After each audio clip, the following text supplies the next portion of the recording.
Another day, another basketball stories na naman ang pagkikwentuhan natin.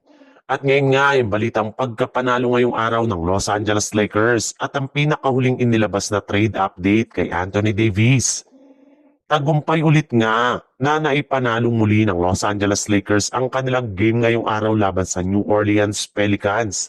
Sa pangunguna ni LeBron James at Luka Doncic na parehong nagtala ng 30 points para ma-extend ang 3 games ang kanilang kasalukuyang win streak at umangat na sa 23 wins at 11 losses ang kanilang record bilang ika-top 3 sa standing ng Western Conference.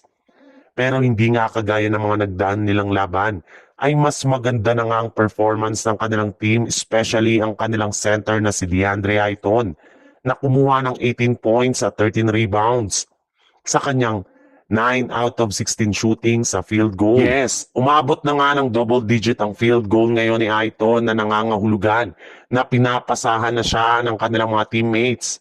Mas involved na nga siya sa kanilang mga ginagawang opensa na siyang rason bakit mas maganda na ang performance ng kanilang team laban sa New Orleans Pelicans. At kapag naipagpatuloy nga nila yan, ay sigurado nga na mas aangat pa sila sa standing ngayong season sa Western Conference. Sa ibang balita naman, alam naman nga po ninyo na ibinulgar na nga ng mga nagdaang buwan ng isang NBA insider na balak na nga daw ng Dallas Mavericks na i-trade si Anthony Davis para gamitin bilang trade asset upang makakuha sila ng mas bago at batang manlalaro na makakatandem ni Copper Flag sa mga susunod na taon. Hindi na rin naman nga sila aasa pa ng magiging healthy na pangangatawan dito ni Davis, gayong isa na rin naman nga itong injury prone na player na makakasira sa momentum ng kanilang kampanya.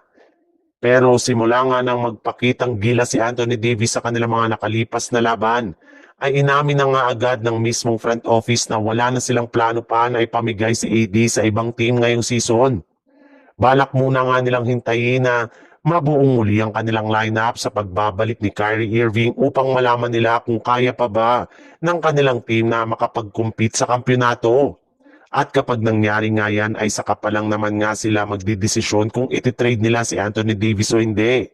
Ibig sabihin, mukhang sa next off-season o di kaya next year pa posibleng itrade ng Mavs si Davis kapag nabigo na naman sila na makakuha ng titulo. Sa madaling salita, wala nang ang ibang team ang pwede pang makakuha kay Davis, maging eto man ang Golden State Warriors na siyang team na siyang nauna nilang kinakausap dati.